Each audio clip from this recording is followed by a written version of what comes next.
Corona संसर्गान आमचे जिणेचेर पुरवण यंत्रणांचेर आनी समाजाचेर परिणाम केला।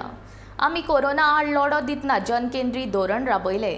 तेच प्रमाण आमी भलायकी क्षेत्रांचेर आतां मेरेन सगळ्यांत चड बजेटाची तजवीज केल्या। जगांतले सगळ्यांत व्हड वासिनीकरण अभियान आमी राबयले। तशेंच जागतीक भलायकी संघटना आनी जागतीक वेपार संघटनांनी सुदारणांची गरज आसा, अशें प्रधानमंत्री नरेंद्र मोदी हांणी म्हणलें।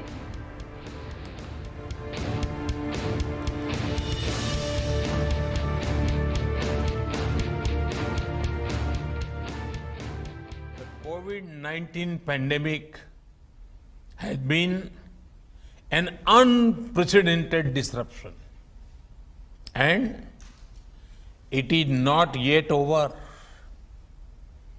Much of the world is still to be vaccinated, and we have shared medicines and medical supplies with over 150 countries.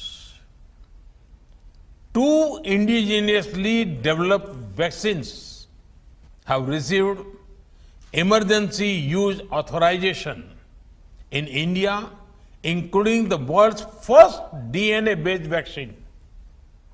Several Indian companies are also involved in licensed production of various vaccines.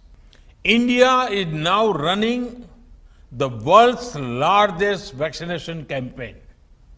Recently, we vaccinated about 25 million people on a single day. Over 200 million Indians are now fully vaccinated. This has been enabled through the use of our innovative digital platform called CoWIN. India stands ready to work with the world to end the pandemic.